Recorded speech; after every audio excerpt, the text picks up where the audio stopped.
Superior coverage, simply superior.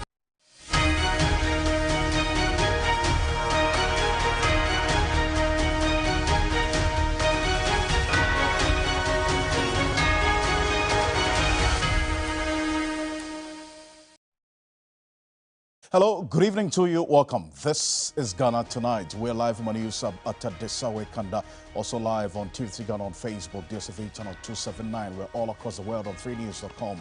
I am Alfred Ocansey. Tonight, the Upper East Regional Minister Stephen Yakubu has been speaking. He will speak to us tonight with updates on the security situation in the conflict area of Boko after latest attacks on immigration officers left one dead.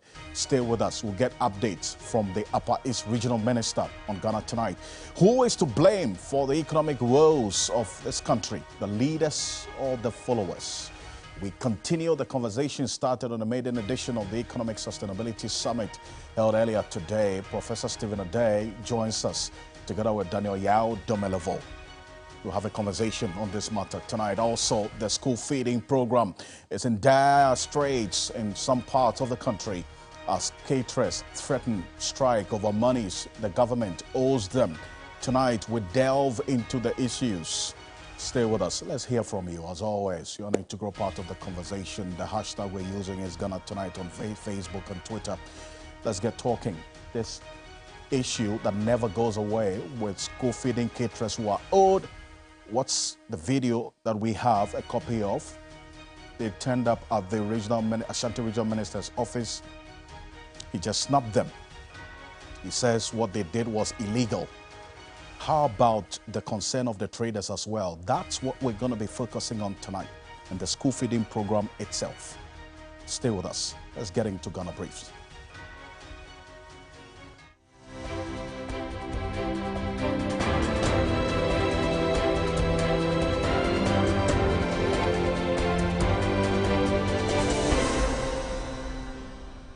Panelists at the Three Business Economic Sustainability Summit say the country needs a rethink to tackle the perennial economic crisis that often require a bailout from the International Monetary Fund. The observed lack of planning for emergencies and overspending are to be blamed for the economic crisis. You need to communicate down, and then we need a national consensus on our economic strategy. And we must demand that from our government. So whether it's NDC or it's MPP, this is the agenda for transformation.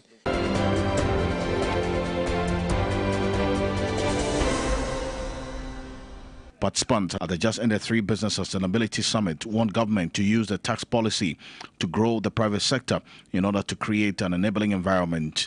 They were reacting to the revenue bills that were recently passed in Parliament. Spoke about the data that has been presented. And I think that marriage between data and what I call common sense economics is what we need in our lives almost every day.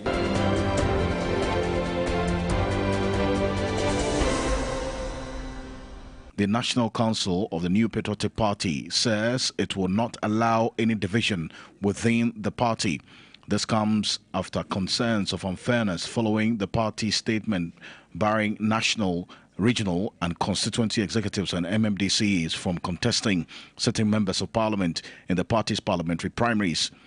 National organizer of the party, Henry Naboachi, however, says the rationale behind this decision is to avoid division within the party. We wanted to avoid any rancor, any division, any infighting, because when you consider the MMDCs, they are in the constituencies.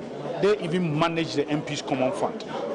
So as a party, if we want to go that line, it means that we'll be creating a problem between the MP, the MMDCs, and the constituency party.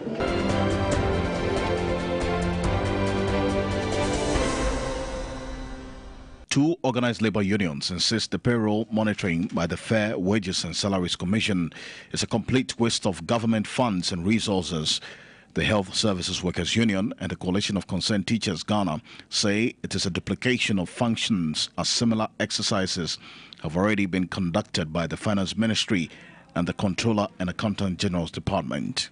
There are instances where people have made themselves car contractors. They give out car documents for people to use to access car maintenance allowance. Once they get their names on the payroll, they send a document back, and that is it. We are going after all such people.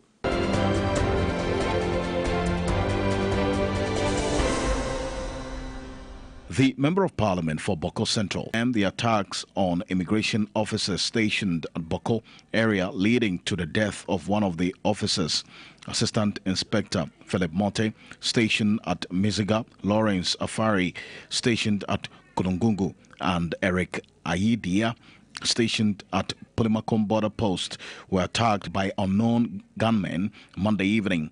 Assistant Inspector of the Immigration Service, Philip Mote, reportedly died instantly, while the two other officers are receiving treatment in hospital. Mama Yarga says the incident is most reprehensible and should not be repeated.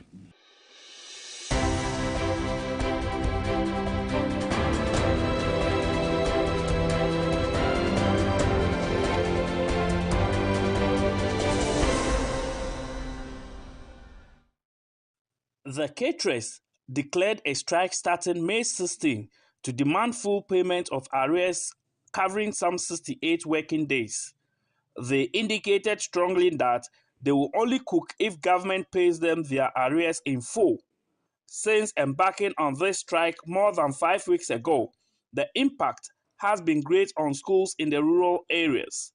A visit to the St. Kizito Primary A School in the Bole district revealed enrollment figures has declined due to the strike of the caterers.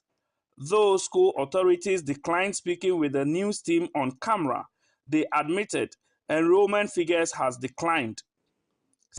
Before the introduction of the school feeding program in this school, St. Kizito's Primary A, in 2021, the school had a population of 407 pupils. Now, after the introduction of the school feeding program in this school, enrollment increased from 407 to 515. That's the evidence of this school feeding program. You know what? The quality of leadership must reflect in the people who are led. The policies implemented by the leader must also impact the led or improve conditions of living of those who are led. Okay, one policy that we're looking at tonight is this school feeding program. For instance, the evidence is indeed there, as you just heard my colleague Christopher Marco talk about in the northern part of the country, that it has led to an increase in enrollment, especially in these hard-to-reach communities, like that school that we showed you. But you see, the concern is, are we looking at the quality of the food given to the pupils, or the quantity, or that's the number of the children who are fed? Take a look at that. Take a look. Look at this food. This food. That's what you are feeding the children with now. And in most cases, concerns have been raised about the unhygienic nature that this food is even taken through in the process of cooking. Would you blame the caterers for cooking this, for the lack of better expression, pitiful food to feed children? Look at that. The caterers have to pre-finance the cooking in most of the cases and wait to get paid at the end of the term or a particular period agreed with government. Now, look at that. You see, we'll even show you some others that are even more worrying than this and what we are feeding our children with. Now, these caterers, at least in the Ashanti region, have been waiting for a while now, so long. They turn up angry at the office of the Ashanti Regional Minister asking for their money. This is their money because they've pre-financed the cooking over a period. And the minister got angry. But I want you to take a look at the traders and you can understand how frustrated they were when they went to the minister's office. Take a look.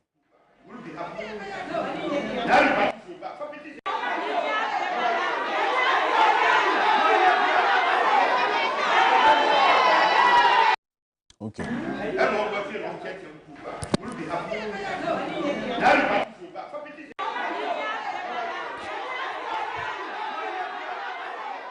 You see, that's the minister. Just snub them. He says, you hear him saying M1, this is a surprise. But you see, it's fact that most of these caterers are either members of the ruling government. We've seen that over the period, right? So they are given these contracts to cook.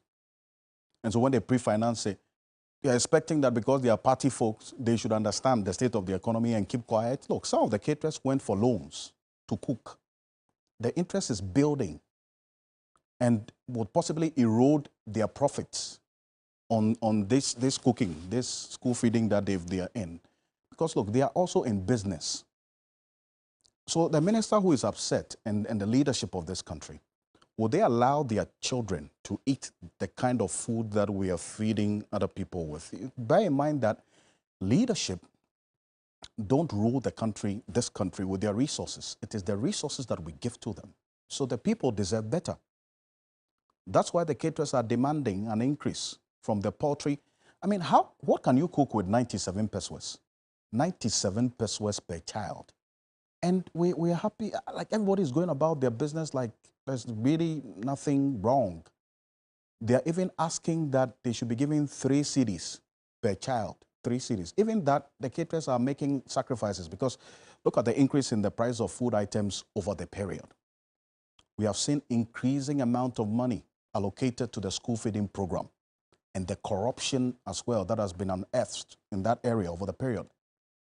But look at this, the budgetary allocation over the period to school feeding.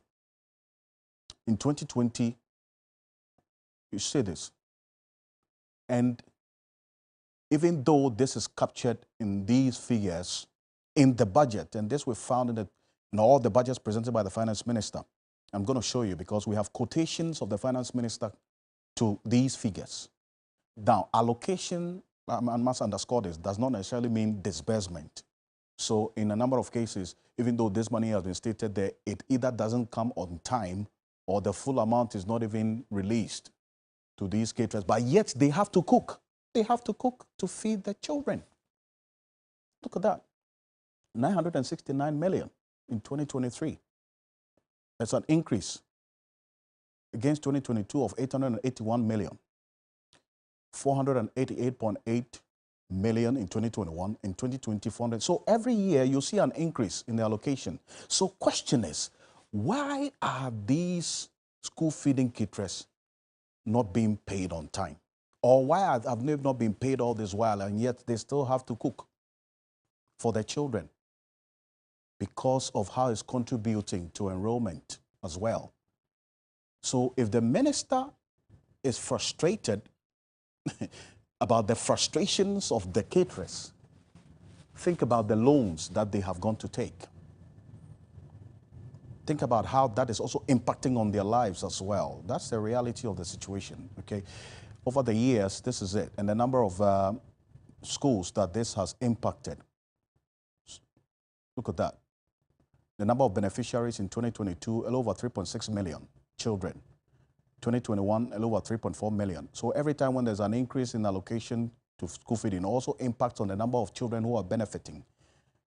The number of schools, a little over 10,000 in 2022, same figure in 2021, and about 9,000 in 2020. And look at the amounts. And all these figures we got from the finance minister himself. Go and check it. Paragraph 1043 of the 2022 budget.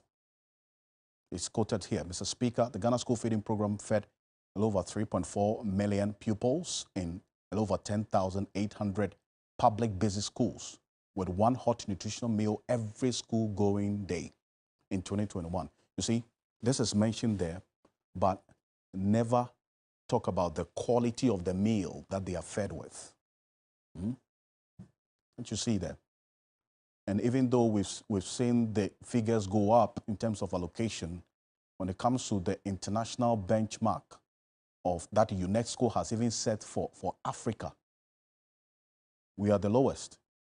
Because according to the Africa Education Watch, this 3% allocation of our GDP is far below the 4 to 6% recommended benchmark for the education sector budget in this country. That's the reality that we're faced with. You see, I'll point you to where you can find whatever we say so that you can also do your own check. And then when you're talking about issues that are confronting this country, you are emotional and factual as well. That's the reality of the picture. Stay with me. It's all about leadership. So right after this quick break, we'll talk about leadership we have and how the people who are led contribute to the kind of leadership that we're always giving. And then we'll zoom into the school feeding matter as well. Stay with us. We'll be back shortly.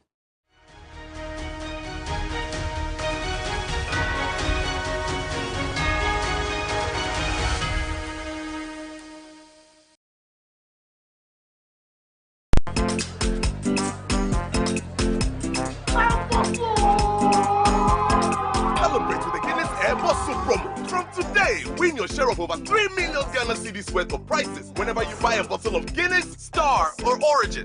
Dial *1000# to submit the code under the crown, and you can win cash, free airtime, and drinks. So, look sharp. This advert is FDA approved. Drink responsibly, not for sale to persons under the age of 18 years. Not recommended for pregnant women. Ladies and gentlemen, we're going to demonstrate to you the superior properties of Flamingo paint.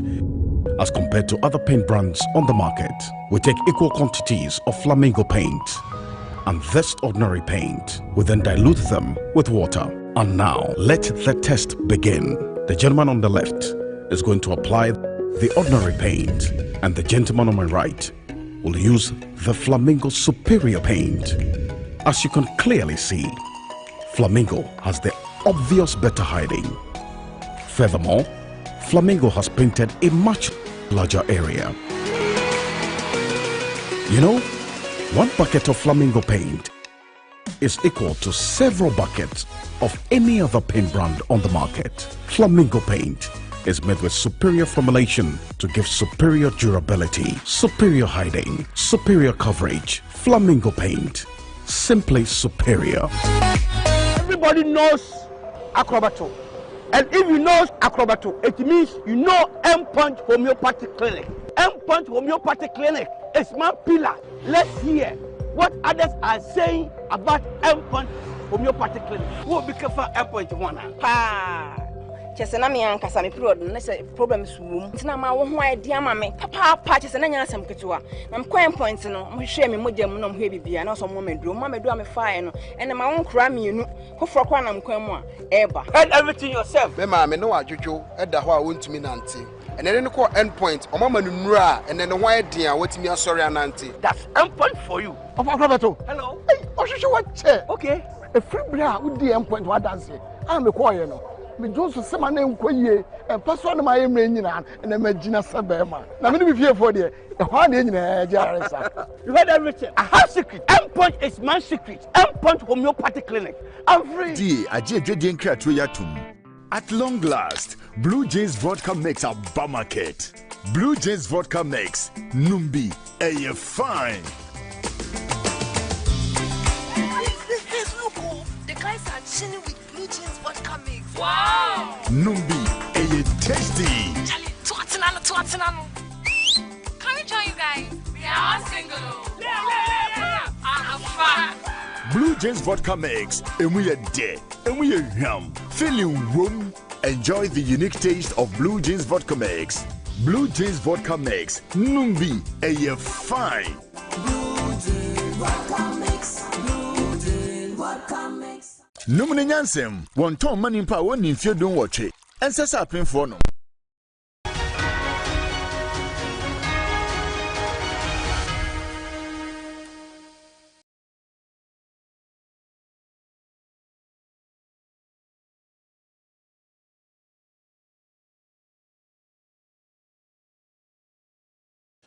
Welcome back. This is Ghana Tonight. We're live on TV Ghana on Facebook, DSTV channel 279, all across the world on 3news.com. Leadership. Everything rises and falls on leadership. But let's hear from David Ofosu-Dorte. Earlier today at the Economic Sustainability Summit that 3 business organized, his take on leadership and why things cannot be the same as we speak. Take a look. When leaders fail and we blame followers did not check them, it gives the leaders too much comfort. We ought to re-examine our mindset. I once actually tweeted something about the fact that where you have state-owned enterprises not doing well in the public sector hands, and we privatize them, and they equally collapsed, the elite must re-examine their mindset. There's something wrong with our mindset. We actually stopped thinking long ago in this nation. So yeah, you can disagree with him, but he says there's something wrong with our mindset. We actually stopped thinking a long time ago. And that's why we continue to do the same things and expect different results. But Professor Stephen Adair is a renowned economist and the former rector of the Ghana Institute of Management Public Administration, former chair of the Ghana Revenue Authority Board as well. And then also let me welcome Daniel Yao Demelovo, the former Auditor General. Gentlemen, thank you so much for joining us for this all-important conversation on Ghana Tonight. Let me start off with you, Professor Stephen Adair. Really, let's understand this. Is it that the leaders are the kind of people that we, the people, deserve, or because of how we elect our leaders, some people who don't deserve to be in leadership actually get in there? Well, asking a chicken and an egg, which came first? But then, if you read the Bible, it's the chicken which was created first before it started laying eggs. A chicken and a hen were laid. There's no doubt at all that we have moved as a country over the years, whereby the process of electing leadership has been largely influenced by money and propaganda and sometimes deceit. But the question is, how did we get there?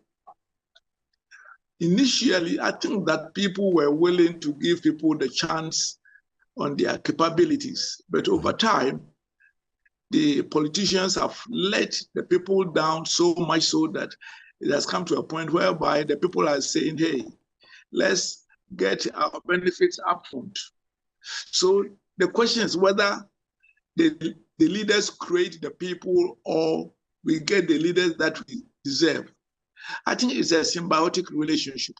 There's no doubt at all that we are getting the type of leadership we are getting because the average Ghanaian is corrupt. And therefore, the politicians are very smart and they quickly learn how to manipulate the system. However, and this is a very big, however, with a big H, when there is a true leader, right, he has the capability of changing the scenario and leading the people out of their status quo, because true leadership is paradigm shift. And therefore, at the end of the day, the blame falls on the quality of people that we get. After all, remember Gorbachev. Gorbachev was a prototypical communist, bred and raised as a communist, became KGB head, became a member of the Politburo, then elected president. And he decided that he would change the face of communism. And he did change. So that's the power of leadership. So I would say that the biggest is that we haven't gotten the right leader. If we get them, they will be able to change the people. People are led. And if they don't passively elect a leader. I see. Obviously, people are led. But you keep talking about the true leaders with the quality. How can we get the so-called true leaders with the qualities that you talked about not too long ago? Well, there is my preferred mode. I think that over time, you know, what happened in Nigeria, whereby really, Mr. Obi nearly carried the day, and something that he carried the day, but for some sort of mishaps. But whichever it is, I think a time comes when the people get fed up. I think that the democratic system is very, very slow. Right. But eventually, it is capable of throwing up the right leadership. When the people get fed up, you know that we are seeing it at the constituency level. There are some people who have spent money and other things, and people have refused to vote them. True. And it's not always the highest bidder that wins the member of parliament seats. So that is one way. I think that at the end of the day, it's a supply and demand situation. At this moment, one of the saddest things is that we don't have any proper leadership training institution. I tried it in Gimpa, unfortunately. When I was in Gimpa, you won't believe that all the 3 parliaments which were elected and the cabinet came for Gimpa for orientation and training and the rest. And of course, after me, people thought that it's no longer necessary. So at this moment, there is no institution in Ghana which even has a modicum of training of those who are elected. And I think that the supply side has been weak. The demand side has always been weak, and it is getting better because people are getting enlightened. So it's at the end of the day, strengthening both the supply and the demand side. But for me, one of my greatest disappointments that is going to slow the throwing up of the right leadership is that the middle class of Ghana, and here I'm talking about the business community, the academia, tend to be aligned rather than being the objective voice. And I think that that's where we must look at. If we are people in the universities and other things should not be politically, even if they have, of course, at the end of the day, everybody votes. But this is where incubation of objectivity and analysis should come. For example, people talk about, is it Mahama or Dufour or Bawumia? But nobody is sitting down to say that what criteria should we be informing the people about so that they can objectively assess rather than the dust, how much dust is generated by NDC and MPP campaigns. Professor Seminada, you talk about criteria. I mean, what we are seeing now is that the highest bidder is able to buy his way into leadership, is it not? I mean, so if you have money, you can talk well. I mean, you're eloquent in some cases. You get the money. Let me bring in Daniel Domelovo on this matter. If this criteria that we're seeing states that there's a monocracy, if you have money, you're able to buy your way into leadership, we stand the risk of even having criminals, for instance, funding political parties, is it not?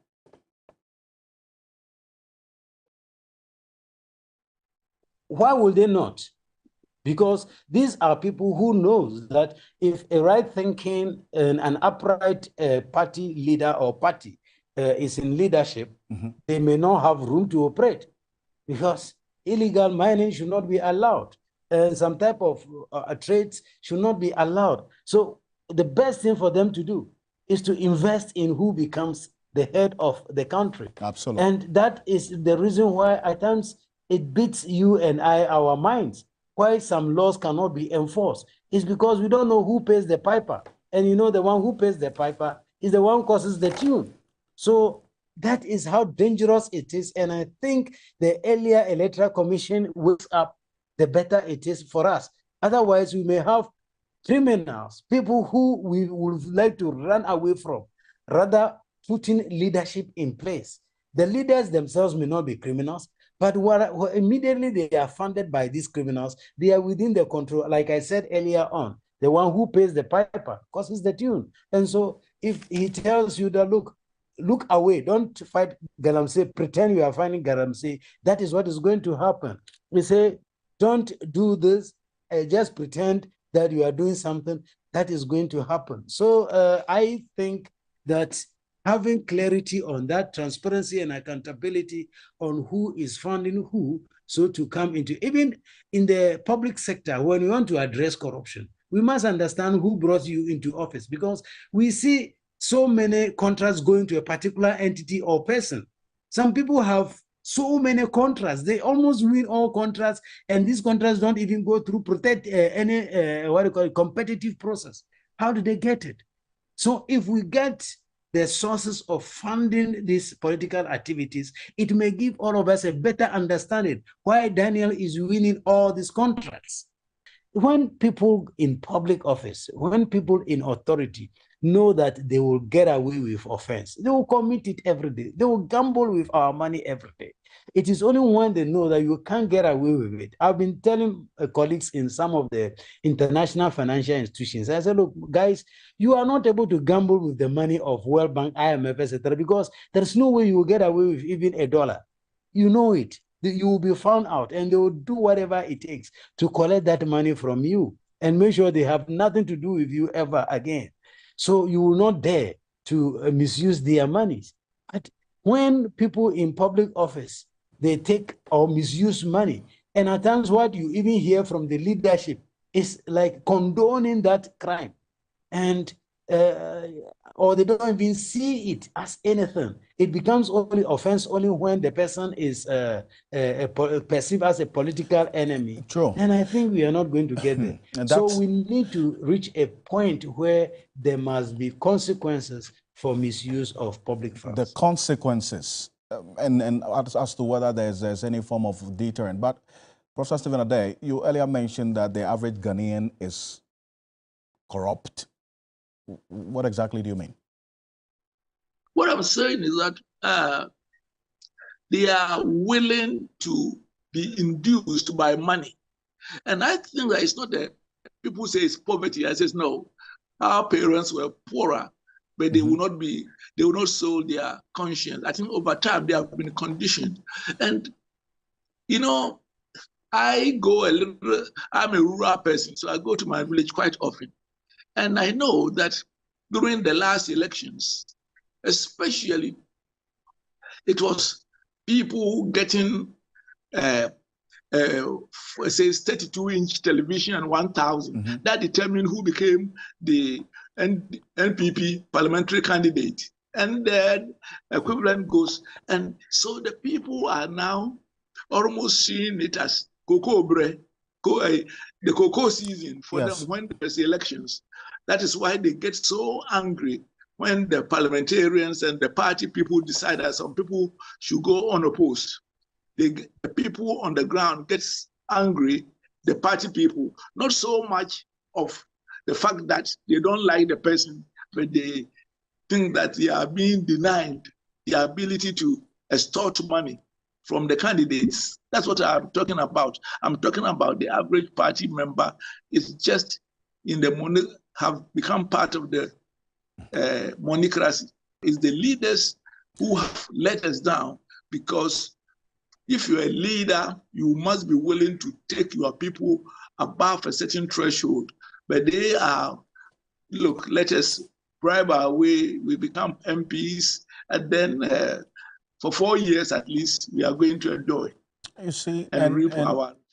It's a bleak picture that you're painting for our democracy. I mean, and look, we're going to see a number of things happening. The NDC is in the process of electing its parliamentary candidates and a flag bearer.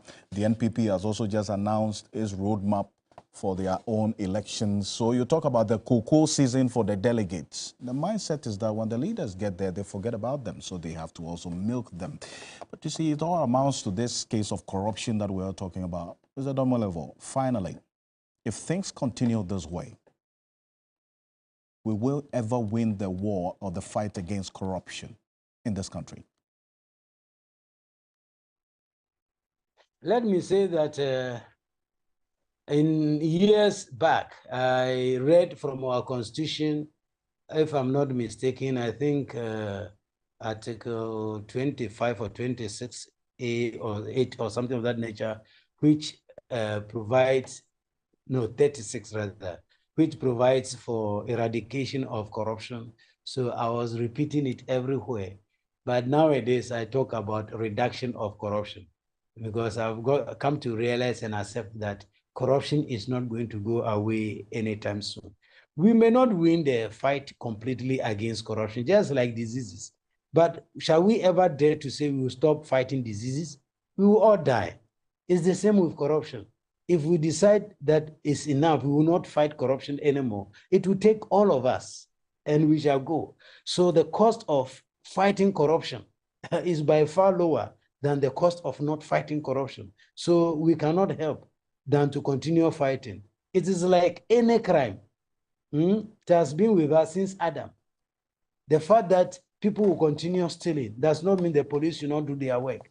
The fact that we shall continue having armed robbers or armed robbery, etc., or robbery, does not mean since it is going on, the police should fold their arms and say, well, since we cannot eradicate it, let us just go on. So it's the same approach or thinking I have about corruption.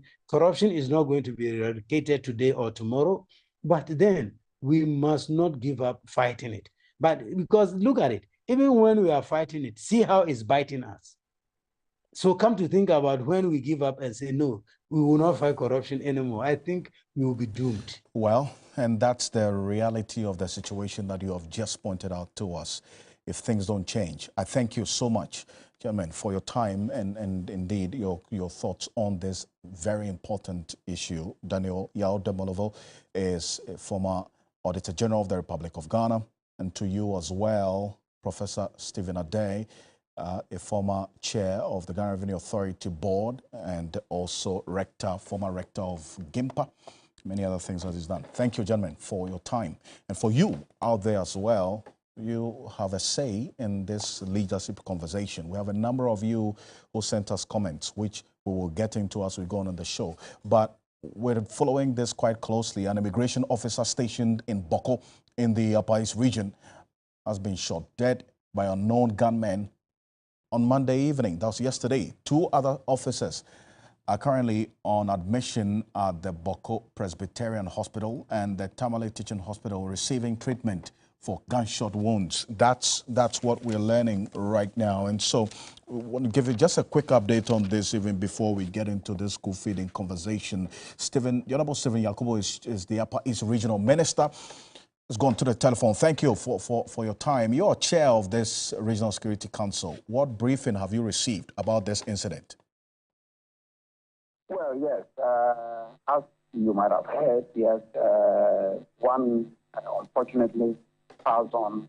Our heart respect goes to the family of these individuals, very hard-working people in Boko area who are trying to keep our borders safe and doing their work legitimately.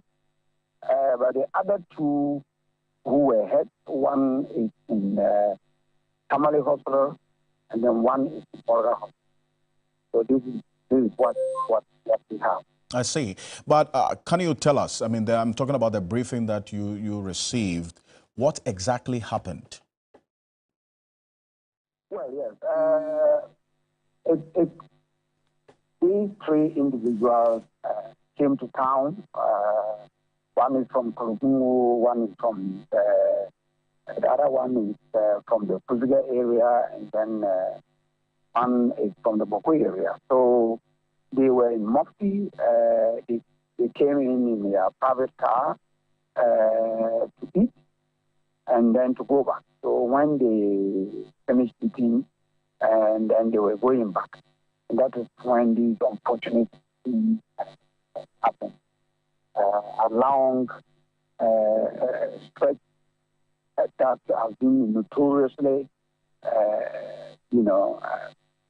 people have been shooting people around those very areas. So this is exactly what happened. Around 8 o'clock in the night in Boko. But prior to that, there were gunshots as usual, gunshots in Boko happened earlier on. It was after that this incident also happened. Very, very unfortunate. And I can tell you that this is basically in my time as a regional minister, nothing was for a very long time. That government worker, unfortunately has been targeted. But we think that it wasn't something that was a target or something. Maybe it was just same bullet. I see. That hit them. But unfortunately, one part. But based on the preliminary information that you have, is there a specific reason why these 3 immigration officers were attacked? You know, in Boko, it's very difficult to be able to explain why sometimes even people decide to take their guns and start shooting. We all know that the place has been very stable in terms of security, but we don't know. We are still trying to find out where they targeted, why these 3 individuals, the person know them, what happened. We don't know. We are trying very hard, you know, the security services is trying very hard to, you know, to get to the bottom of it. And we will get to the bottom of it. And then the perpetrators will be caught and brought to justice. So that is what we are doing. I have tasked my security couples to make sure that we get to the bottom of the matter and arrest whoever did this heinous crime on these 3 individuals. I see. So it is established that these officers, one of who has been killed, were not actually in uniform when they were attacked. Yes. You know, my understanding is that, you know, 8 o'clock in the night is dark. Somebody might be hiding somewhere. The police station is a walled police station. Somebody might be hiding behind a wall. Someone may be hiding. I hear there were some buses there. Someone may be hiding behind the bars, you know, something like that. So it is very difficult. It's not as if it's an open space or an open place where if someone is moving along, you will see the person. It was in the night, around 8 o'clock in the night. So what we are doing also is to lead the town up. And, you know, so far things have been there, almost about 500 to, maybe about 1,000 or so street lights have been given to MC and putting them up to make sure that we lead the place. But obviously, you cannot lead the whole entire town. So I'm sure the person was hiding somewhere. And that is why we are trying to find out, was it a targeted killing? Was it just that any car that was passing was shot into? What was the reason? Of course, they were not wearing uniforms, so and they were not also in a marked vehicle. You know, so we are trying to find out exactly why these individuals were hit. I see, but if I get it right, this incident happened the location closer to the police station, the Boko Divisional Police Station. If this is the case, as you're saying, were there police personnel there at this police station when this incident happened? Did they try to offer any form of help to the persons, the immigration officers, as at the time they were attacked? You know, it is not as if somebody will walk into their car and attack them. Someone will be maybe probably meters away, and the car is passing and they shoot into it. That is what happens in Boko. In most cases, they don't come to the car and stop the car and shoot into the car. No, the car will be a moving car, and someone will be hiding somewhere, some meters away. I mean, I'm not a security person. I don't know how long AK-47 or whatever gun that they use will go. But if the person is meters away, it's very difficult. He shoots and then he moves away. In Boko. You understand? So it's not as if he was very close to the culprit or he shot there and came to the car. No. It's because, of course, when the gunshots were heard, of course, the police, closer to the police station, of course, the security, the police will come out to find out what is happening. But by the time the person is not close by, he's far away and he's shooting into a moving car. That is what happened. Anyway, but thank you, Mr. Stephen Yakubu. Chapa is regional minister on this. I know that, as you indicated, investigations are ongoing into this matter. But the Member of Parliament for Boko Central, Mama Yariga, has also issued a statement. We have a copy of it, condemning the attack on the immigration officers, as you see on the screen there, stationed at Boko area, leading to the death of one of them, as Assistant Inspector Philip Mote, stationed at the Misiga, Lawrence Afari, stationed at Kulungungu, and then Erica Idia, also stationed at the Polimancom border post, were attacked by unknown gunmen yesterday in the evening, and we're learning from the minister that around 8 p.m. yesterday, Assistant Inspector Philip Mote, unfortunately, has been reported dead, while the two other officers are receiving treatment. That's the information that we do have now. The lawmaker is calling for an in-depth investigation into the matter. Dr. Victor Doke is a security analyst and also a lecturer at the Kofi Annan International Peacekeeping Training Center. Dr. Victor Doke is going to connect with us on Zoom shortly to take a quick one from him on this, especially because of how this happened and what we're learning, that there is no established motive as yet, whether this was targeted killing or, as the minister is saying, this particular spot where these people were killed is a crime-prone area where a number of incidents of this nature have happened before. Quickly, Dr. Victor Doke, thank you so much for joining us on Ghana Tonight. First off, you've seen how things have played out in the area and what the minister has been saying. What should the investigation be looking out for? Well, thank you very much. To the question, yes, not only the people in Boko, but it's a general thing that a trend happening in the country now. Now you take Boko, you take the recent happenings in Nalerigo and elsewhere, then you know that it's a kind of wave sort of sweeping across, that these youths who have in their possession illegal weapons can now challenge authority, the state authority. So if they feel aggrieved or they feel their issues are not being addressed, their needs and wants are not being addressed, then they take up these arms and then perpetrate these kind of crimes. However, the aspect of the state security in their duties, they have to ensure that the areas where they are going or doing their operations, they have proper intelligence. Now, before you go into an area, you have to assess the risk factors, the threats, before you enter these areas. It is a known fact. Now, when you take the northern part of Ghana now, and you take Boko specifically, there's a proliferation of weapons in that area.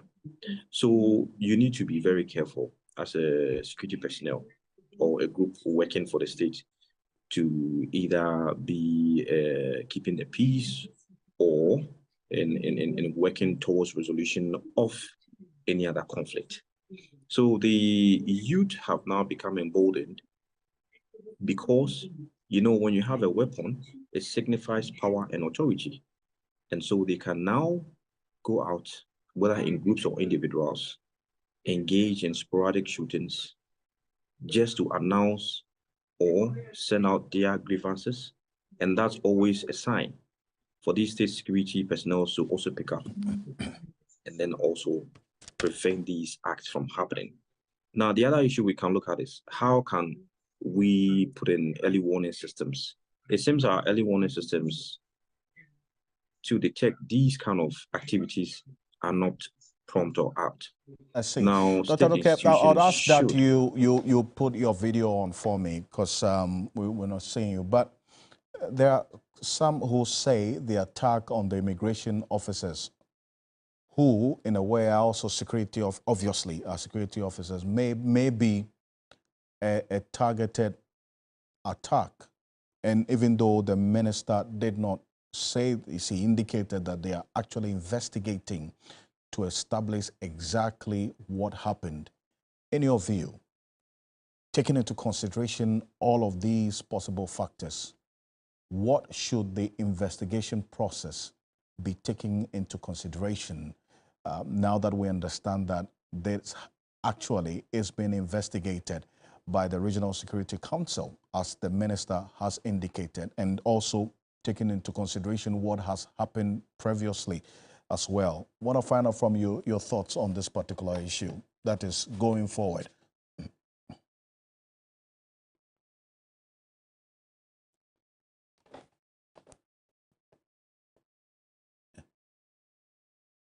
Hello, Doc.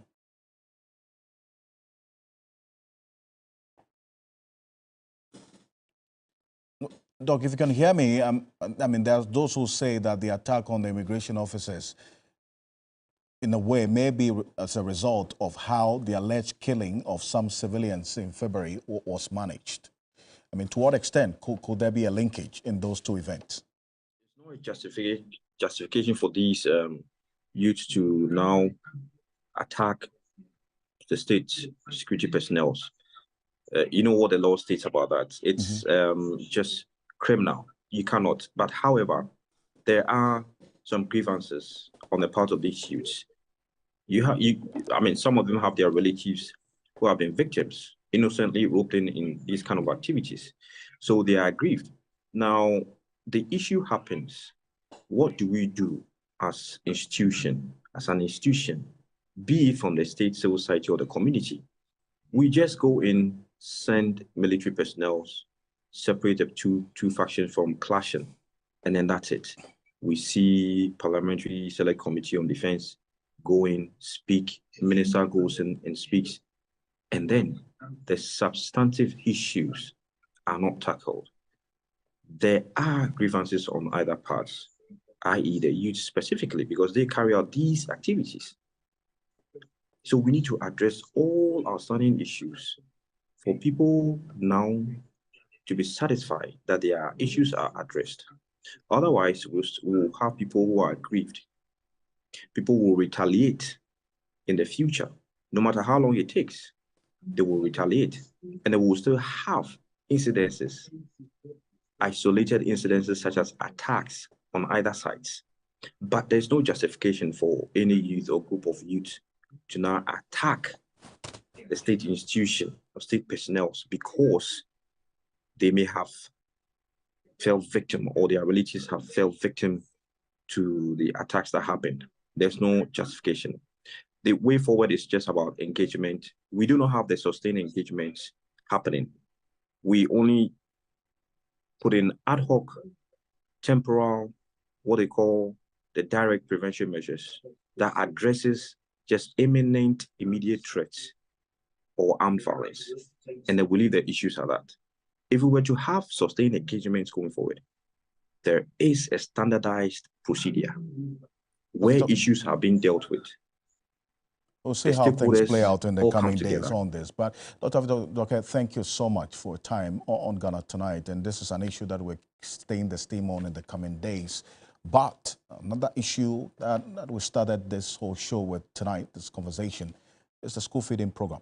This is in the Ashanti region because the traders have decided to lay down their tools.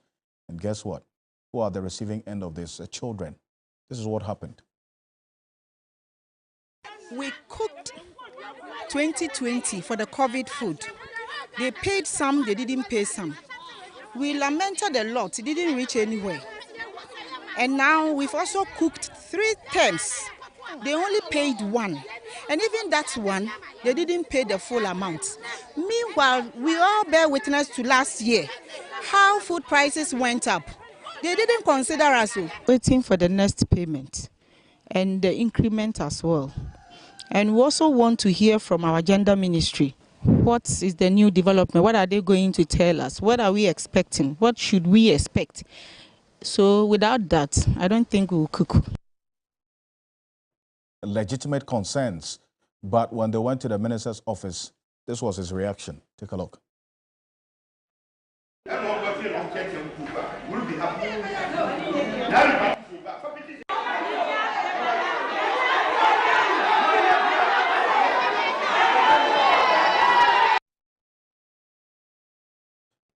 The Bosa South Member of Parliament, Dr. Clement Apak, and also the Deputy Ranking on the Education Committee of Parliament is on the telephone with us. Dr. Clement Apak, thank you for your time on Ghana Tonight. So you've seen this video, you've seen the concerns of the caterers.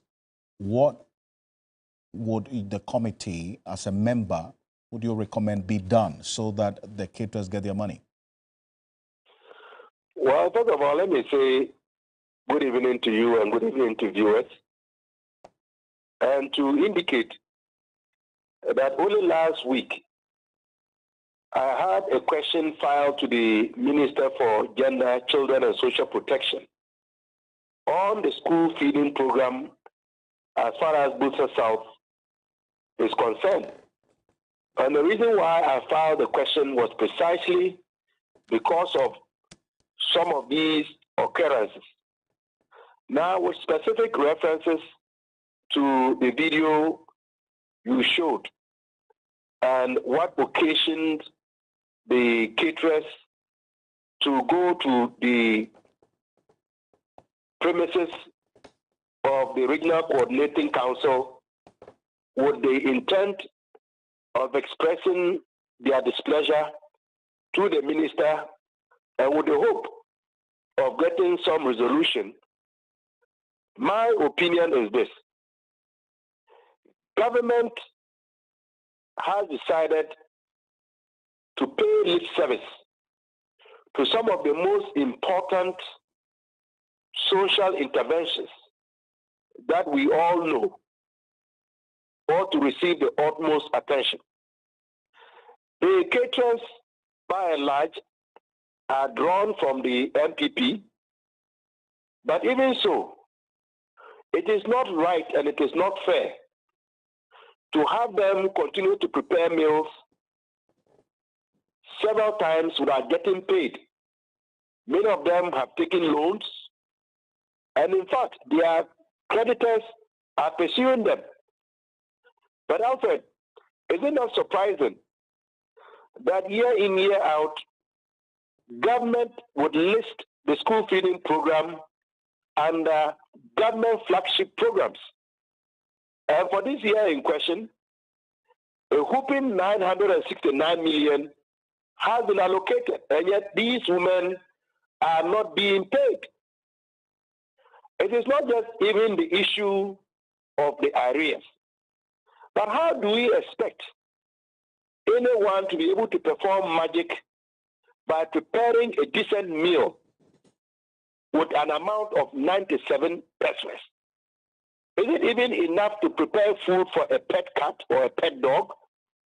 We ought to get our priorities right.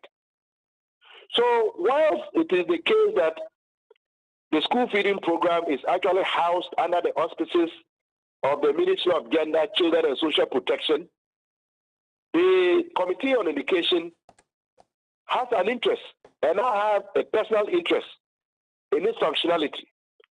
Alfred, the purpose of this intervention is worthy of celebrating.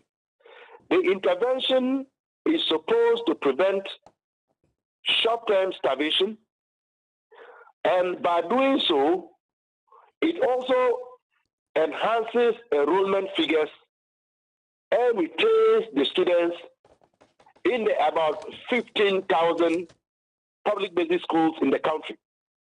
So when you have a situation where, for example, a president and a government chooses to apply public resources in excess of 300 million towards the construction of a personally pledged cathedral, when you have situations where a president chooses to fly in chartered private jets to the detriment of allocating monies to feed the most vulnerable in society, it causes you to ask the question where our priorities are.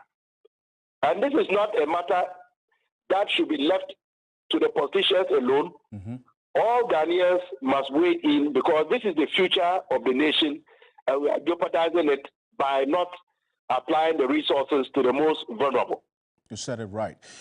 And I thank you so much for this. And that is something that will definitely would continue to highlight, not only today, but in the coming days. Dr. Clement Park, appreciate your time. and is a member of parliament for the Bosa South constituency, the deputy ranking on the Education Committee of Parliament. Thank you so much, viewers, for staying with us here on Ghana Tonight. On behalf of the rest of the team, we appreciate your company. Join us same time tomorrow. I am Alfred Ocansey. Good night.